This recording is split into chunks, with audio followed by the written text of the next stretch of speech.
Hello! Hope you guys are all okay and all good. Welcome to another video. Can you tell that I recorded this on the exact same day as the last video? I thought a really good way to kind of... Oh, my name is George, for those of you who don't know. Feel free to like and subscribe. Feel free to like this video and subscribe to my channel if you're not already. Words to that effect. It's been a while since I've had to do an intro to anything. I thought a good way back in would be for me to tell you about the books that I've read most recently. If you follow me on Instagram, at the George Lester, you would have seen that I took part in the Penguin platform Pride Book Club. And as part of that book club, they sent me a bunch of books. Obviously, all the ones that were on their book club, and I actually read them. And that was kind of like my route back in. That's how I kind of got myself into reading again, because it sort of happened sort of towards the end of the MA, so sort of that kind of gave me an opportunity to start reading again in a weird way.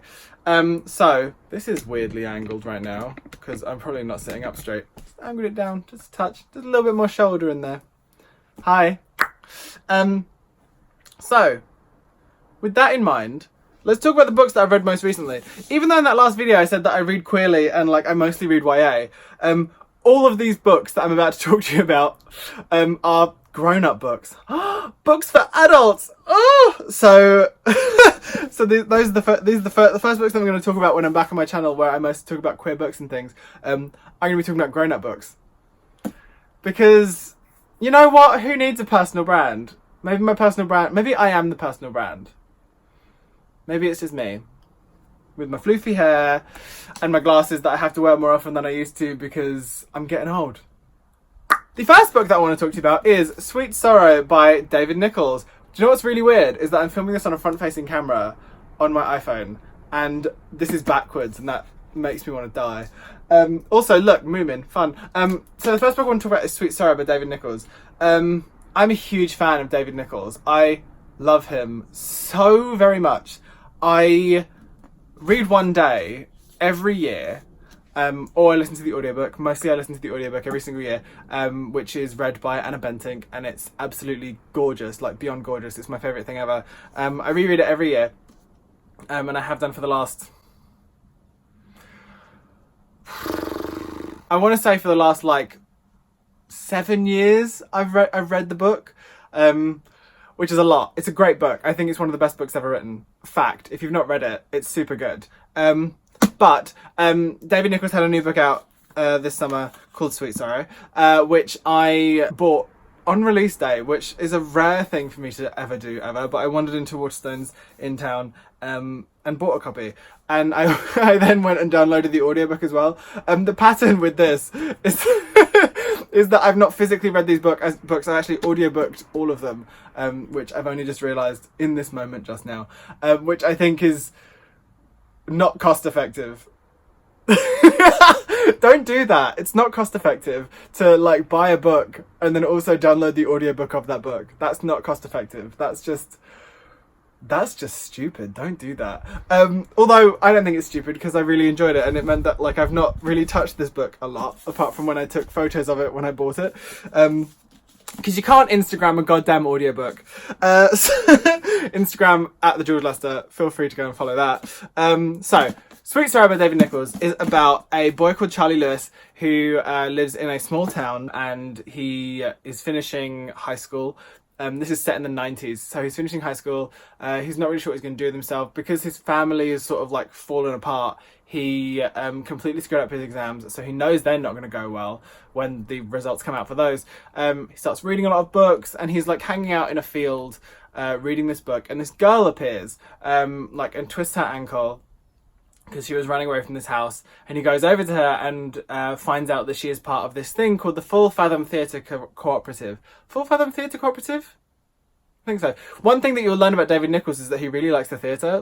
He's written 3 books now that have a theatrical element to them. I can't remember whether Starter for 10 does. Starter for 10 has TV in it. I don't know if there's a theatre aspect to it, because it's been a long time since I read that one.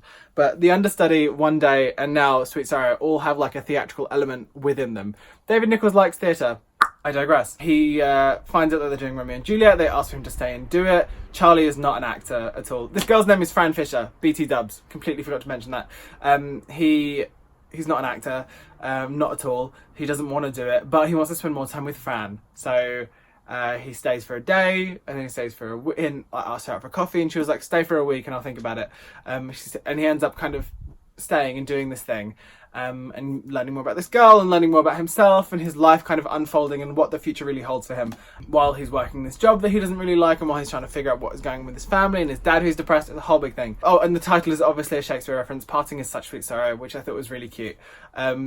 I was so excited for this book. My expectations could not have been higher because I'm a huge David Nicholls fan.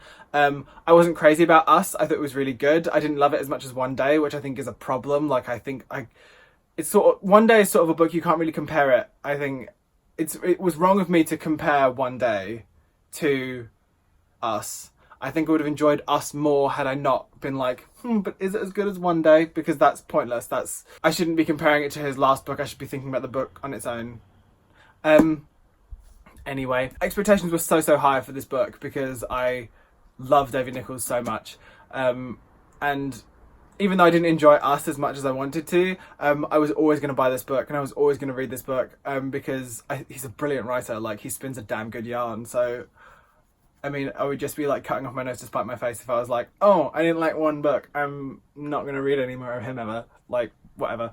But I read it and I thought it was freaking fantastic. I thought it was gorgeous. It was beautifully nostalgic, and I don't know, I read a review that was like, oh, 90s nostalgia was a bit much, and I was like, that's the whole point of the thing. Like, it's 90s nostalgia and it's gorgeous and it's about growing up and coming of age, and the whole thing is YA, by the way. Like, even though this is like an adult book, the whole thing is YA. Like, I was reading it and it's literally a YA novel until maybe like the end. There's parts of it that are told from his like, it's all told, I think, in like a kind of hindsight adult way, from his like adult perspective. The ending of it kind of is almost what stops it from being a YA novel, but apart from that, everything about this screams young adult novel. It's a young adult novel, for crying out loud. And it's absolutely brilliant. It's beautifully written because it's David Nicholls and he's amazing. The nostalgia part of it is great. There's so many tiny little references in there that like pinged up in my head because I grew up in the 90s. And there's a lot about it that I just really loved. I didn't really have any criticisms for it. Like, I just really enjoyed it. I thought, it was just one of those things where I was listening to it as I was walking along places and just kind of being amazed by how he writes. And also the audiobook is read by Rory Kinnear, which was like amazing in itself. But the book was really great. I really enjoyed it. Like, absolutely no complaints whatsoever. I thought it was freaking fantastic. Really well read audiobook, really fantastic book. Like, it was just brilliant. Like, it was so clever, and the nostalgia part of it was brilliant. The writing was brilliant. I enjoyed all the characters in it, like how all the plot lines interweaved, and I don't know, it was really well paced and it was really brilliant. And it's fully a YA novel, so if you're into YA and you've never read David Nicholls before and you want to try it, this is probably the one to go for. It's absolutely a cracking book. And it's really summery. Like, I was listening to it like while it was really freaking hot, which is also kind of cool because it meant that it kind of, the way the world was at that time, it kind of felt like it felt similar. Do you know what I mean? Yeah, it's cracking. Great book. The next thing was Naturally Tan by Tan France of Queer Eye fame, which was on the Penguin platform Pride Book Club, so they sent me this, so ad gifted. Bing. So they sent me this. Okay, confession time. I've only watched one episode of Queer Eye. Or maybe two. Possibly two. But I've not watched a lot of Queer Eye, like, because I watched either the first episode or the first two episodes and it made me cry. It made me sob like a little baby. And it was such like emotional upheaval that I didn't want to like put myself through it again straight away. So I've got like, now I have like 3.5 seasons of a show that I've not watched, and that's something to do at some point. Anyway, Naturally Tan by Tan France. Tan France is the guy who does the fashion stuff on Queer Eye. I downloaded the audiobook for this, which is read by Tan France. I download all my audiobooks on Audible. This is not sponsored. I paid for that. So they sent me the book, but I did buy the audiobook. But I wouldn't advise... The audiobook is great because it's read by Tan France. The audio on it was janky as hell. Which I have sent a complaint about, because I've become that gay. But the audio on it was kind of janky and I wasn't... There are moments where you can see that he's gone in to like re-record something. And so it's like a different quality of audio. It was really annoying. Anyway, I enjoyed this quite a lot, actually. I enjoyed learning more about Tan. and his childhood and how he got into fashion and how he met his husband and all of that stuff. I thought it was super interesting. He seems like a really nice guy. He's very outspoken and he's very unashamedly himself, and like I can't fault him for that. Like, he's a nice guy. Criticism wise, I think like towards the beginning of the book, I think I wanted a bit more. Like, he gets into the Queer Eye stuff really quickly, which I think is necessary because I think the people that are going to read this are people that are going to be fans of Queer Eye.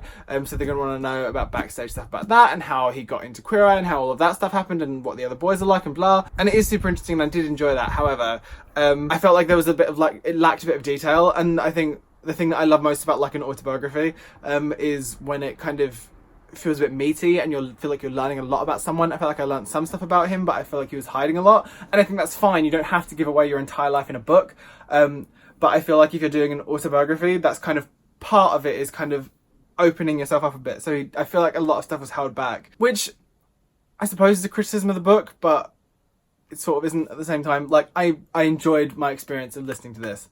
I ran my first 10k listening to like this audiobook, and it was a surreal but amazing moment. It kept me entertained for like a full hour while I was running, which is kind of amazing. Yeah, I thought it was interesting. I enjoyed, someone on Instagram commented saying they didn't really like the style tips and stuff, but I really enjoyed the style tips. Like, there was some do's and don'ts of like how to wear your hair and how to buy jeans and how to style clothes and blah. And they didn't pull me out of it. Like, they felt really cohesive and like they kind of felt like they fit into like the moment of what was going on, and like I really enjoyed that part of it. And there's stuff in there that I definitely want to go back and look at again. Especially the jeans stuff. I'm struggling with trousers. Story for another day. But yeah, I super enjoyed this. And having the audiobook read to you by Tan in Tan's voice, it kind of really helped, I think, in a weird way. But yeah, I thought it was really interesting. I don't know, I think I wanted more from an autobiography, and I think that's just me being picky because I listened to quite a few. So like Tina Fey and Sue Perkins are two of my favourite autobiographies, and I like re-listen to them. And I think what I like about those is that they are very in-depth and they are very meaty and they kind of tell you a lot. Does that mean anything? I don't know. That just feels like a nothing, but I enjoyed it. If you like Queer Eye and you like Tan, you'll probably really enjoy it. As someone who'd only seen like 1 episode or 2 episodes of Queer Eye, I still really enjoyed it. I still thought it was really good and interesting, and I found it interesting to learn about a guy who grew up Pakistani in the north of England, and kind of what that was like to grow up gay in that community in that way, and so that was really interesting to me. Yeah, I don't know. It's hard. I enjoyed it. I wasn't like head over heels, but I did enjoy it. Meh. And finally, and I finished this one today, Diary of a Drag Queen by Crystal Rasmussen. I bought this from Gaze the Word at the launch of Heartstopper by Alice Oseman. And I bought it because on my MA I did drag as a performance thing, which I'm still doing. Drag is a huge part of my life, something else to talk about later on. But yeah, so Diary of a Drag Queen. I bought this because I thought, ooh, I'm doing drag. Ooh, I need to read more books because I have to write an essay on this, so I should read more books about drag and drag queens. So I'd seen that this had just come out. It looked amazing on the shelf. Like I think the cover is absolutely gorgeous. It was also signed by Crystal, which was kind of cool. And I thought this could be a really good thing. And then I proceeded to not read it. I did, however, download the audiobook because, you know, not cost effective. Bought a full price hardback from Gaze the Word, downloaded the audiobook anyway because you get credits on Audible and it feels like it's free, but it's not. You have paid for that credit, damn it. Anyway, enough about my money problems. So I downloaded Diary of a Drag Queen, and I hadn't got around to listening to it yet. And after I finished Naturally Tan, I went to the gym and I listened to Diary of a Drag Queen by Crystal Rasmussen while I was running a 10k, which is a really good way to run a 10k because you're like entertained for a full hour and then suddenly it's like, oh, it's over, and then you're cooling down and you've listened to like an hour of an audiobook, which is kind of nice. I ended up listening to like most of it yesterday because I did like a lot of walking around, so because of that I listened to practically the entire audiobook yesterday and then finished it this morning at the gym. Diary of a Drag Queen by Crystal Rasmussen was freaking amazing for a multitude of reasons. The first being they are a fascinating person, and I just really enjoyed hearing about their life. It's written in diary form, so it's like excerpts from their diary starting in 1 December and moving right through to the end of the following year. So it was fascinating in that sense. because you're getting like, little snippets. Secondly, it's no holds barred. Like, you're hearing about everything. It's quite explicit. So if you're not into something that's quite explicit, I wouldn't read that. And it doesn't pull any punches. It tells you exactly what's going on. It tells you exactly what they're doing, exactly what they've done, and exactly what they're into. So I know a lot about Crystal Rasmussen at this point. Not everything, because I do get the sense that, like, because it was like diary snippets, they're still holding stuff back. But that's not necessarily a bad thing in this sense. You see, I have double standards. But I thought it was fascinating to kind of hear about their life in the space of this year. The thing that is also super fascinating about this book is that it kind of drops in little bits of queer theory here and there, which I thought was so interesting, because they were dropping names of people that I knew, like Judith Butler, Jose Munoz, and like a bunch of other like queer theories that I know about, and it was really interesting to kind of hear that. And then also there are a lot of social things and things about drag and things about queerness and being queer and how queering the system and all things like that. And I just found it super fascinating, and I just found myself like doing this a lot because it was a lot of it is so much like, yes, please say these things. It's brilliant. It's so fascinating, and I would like more books like this that I know there's one coming out from Glamouroo, who is Crystal's bandmate in Denim, from HarperCollins, in October, I think, and I'm really looking forward to reading that. I think that sounds super interesting. Or buying a full-priced hardback and then buying the audiobook as well, because I'm a mess. But I really loved this book. Like, I never read a whole... I can't remember the last time I read a whole book in a day. I can't remember if I've ever listened to a whole audiobook in a day, but I listened to practically the entire audiobook yesterday. Had an hour left this morning. But I listened to basically the whole thing yesterday, and it was so brilliant and just so insightful and interesting, and I just loved it so very much. I feel like really close to Crystal despite having never met them, but I just feel really close to them and feel like I was really invested in their story in this like particular year of their life, because they also give you snippets of like what it was like growing up and how they discovered drag and how they discovered their own non-binary and all things like that are super interesting. And I don't know, like the charisma is just off the charts, because you just feel really close to them, and I just felt warmth, and I just really enjoyed reading it. I just thought it was really great, or listening to it, and it was nice. I also laughed quite loudly. There's a list of like, am I going to be able to find it? Probably not. Oh, also like the dates are in French, which I thought was really, really weird, but also kind of fascinating. Okay, so all the dates are like 20th of August, le 26 août, or like le 1er janvier. Like, it's all in English and then in French. The dates, which is just, it's really jarring when you're first listening to it, and then because I know a small amount of French, I found myself doing it with them, which is possibly weirder. But on the 26th of August, there's a definitive list of things that are queer, and a definitive list of things that aren't queer. And it made me laugh so much. I was walking down the street crying with laughter because it just made me laugh. It's a great book. I really recommend it. It's properly beautiful and like gorgeous and funny and sad and sweet and insightful, and uses a bunch of really cool queer theory stuff. Everything like just felt really backed up and like really interesting, and I would read another one of these. I don't know whether Glamourous is going to be different or the same, because Glamour is obviously coming from a different perspective, a different experience, a different walk of life, so that would be interesting to read that in relation to this. This was really cool. I really recommend it. It's like 3 freaking cracking audiobooks books that I've just read recently. And that's the end of this video. This was long and rambly and tangential, and I hope you're glad that I'm back. So those: Sweet Sorrow by David Nicholls, Naturally Tan by Tan France, and Diary of a Drag Queen by Crystal Rasmussen. Absolute belters. Really enjoyed them. That's the end of this video. I hope you guys enjoyed that. If you did, feel free to subscribe, and comment and all that jazz. If you've read any of these, feel free to let me know in the comments down below what you thought, and I'd like to start a chat. I miss chatting with people in comments. That always used to be really fun. I'd love to hear your thoughts on these. If anyone has any more books that are written by drag queens, I don't know of any, but if you know of any, feel free to leave them down below. I would love to hear about them. I love each and every one of your faces. Oh, see, I remembered that part. And I'll speak to you as soon as I can. Bye!